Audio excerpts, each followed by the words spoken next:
Alrighty. Been working on this baby for a little bit. Man, is that girl looking good though? Now we got her so much better looking. Alright. Finally got the belts on right. We got a regular separate power steering belt now. And we got a water pump and alternator belt. I gotta get one a little bit tighter, but we're not squeaking. We are lined up perfectly. Check out how much fuel we're pushing now from our fuel pump. Much better. Oh, and I got a new bolt in here, spaced out. Much better. That ain't going anywhere. I do need to get a better bracket so I can have some more swing on this alternator, and then I can have more belt sizes options. But, you know, I'll get that eventually. At least right now, we're working great. But yeah, fuel. This was an issue. I went underneath the car, and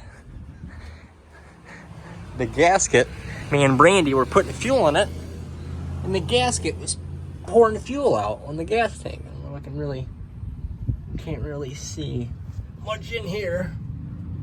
So I took the sending unit all apart, put a new hose up on there, and a new seal and retaining ring and gasket. So now we're not leaking fuel everywhere, so that's really nice. Oh. Our gas gauge even works. I just need to get a new float inside, and we're good to go on that. But check this out, guys. I got it tuned in really nice now. Should just be able to tap the key.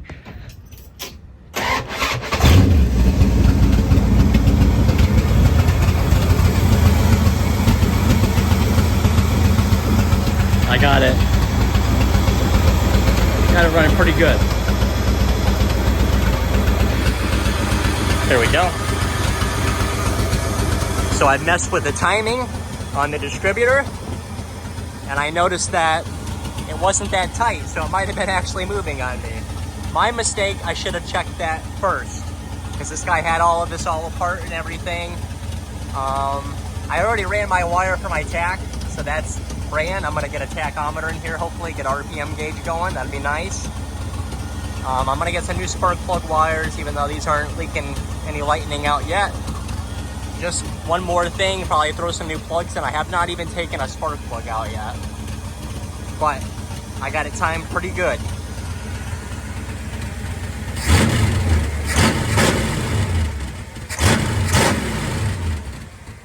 Sucker is running great.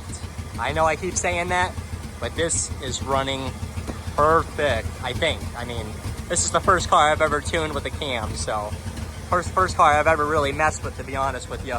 I adjusted all of the stuff on the carburetor. You got your air mixture screws and stuff in the front. I hooked up a vacuum gauge on here. I got the highest vacuum possible, and then I pushed off a little bit. I'd rather be a little bit too rich than too lean. Always be too rich than too lean on a car. I mean, just saying. That's me though. And there was some springs on the, crap, I can't remember the name of it right now, but any hooser, I had to go to the store, got some new springs on that. Then when I was tuning it, I was in the car, revving it up, and this was fun. The throttle linkage stuck on me. So I made my own new throttle linkage. It was off another carburetor I had laying on the back room shelf. And I put all this through, and some washers and a custom little cotter pin. Hasn't gotten stuck on me yet. I think we're doing perfect. And we got ourselves a runner here, guys.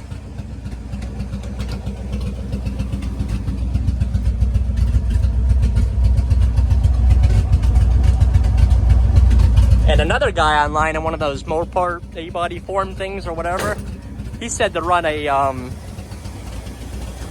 can't remember the wire name, but it's just a heavy duty wire, and I got it hooked up to the back of the alternator, and I just have it running all the way through up front. I gotta tidy that up a little bit, but and it just runs straight to the battery. And he said that'll help these old Mopars, rather than all that power going through this wire, and then it goes up through here, through your firewall, through one of these connectors, and then it comes out another spot. And so he said this is a lot less stress on that wire, because they get pretty hot, I guess, in these connectors, and then you'll melt your car down. So we're trying to not do that. So I did that, and hopefully that helps. A little bit less strain on that wire from the alternator. Wow, we got so much more fuel up here now compared to before. Fucking runs good.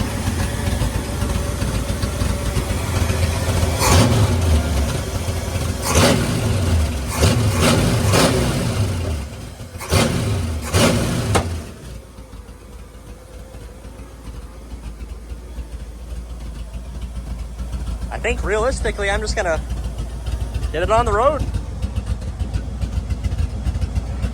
Bring it to my buddy at the exhaust shop. Throw some nice dual exhausts on here, some mufflers. A little bit quieter. Brandy doesn't like it so loud. I don't blame her. It sounds really good, but we do want to make it drivable. I get what she means. Completely understand. I'm excited, guys. I'm excited.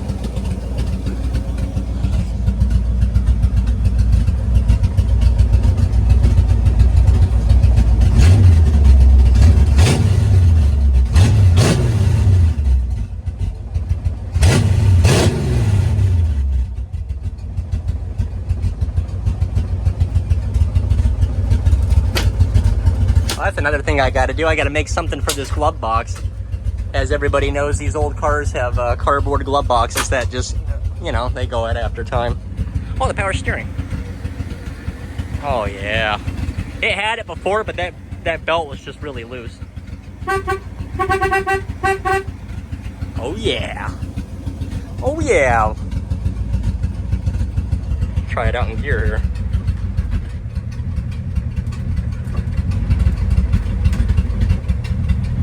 Perfect, I think. Because you don't want too much RPM when you're going in gear, you know? Yeah, I just really want to get that fuel gauge working. It goes up a smidge bit, and when I had everything disconnected, I plugged in that, it's like a ground wire or whatever, you know, that plugs in on there. So I plugged that in, and I put the, you know, the sending unit, it's just a piece on there. I put it halfway, and it showed halfway on this gauge. So I know 100% that gauge works. So we just got to get it, you know, working. No big deal, guys. We'll get her done. Just let this thing sit here and run. No overheating going on. Good oil pressure, even all warmed up at an idle.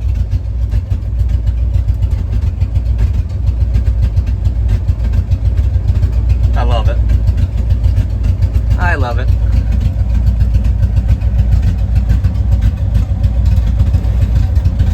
Look at that, even the fan works. Can't beat that. Of course, we don't want heat in Florida. It's got off, okay. Sweet. At least we'll have some kind of airflow going on us. Alrighty.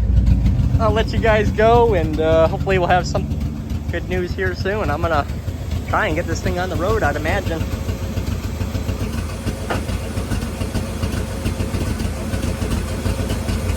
I just love hearing it run. Alrighty, guys. I'll see you soon.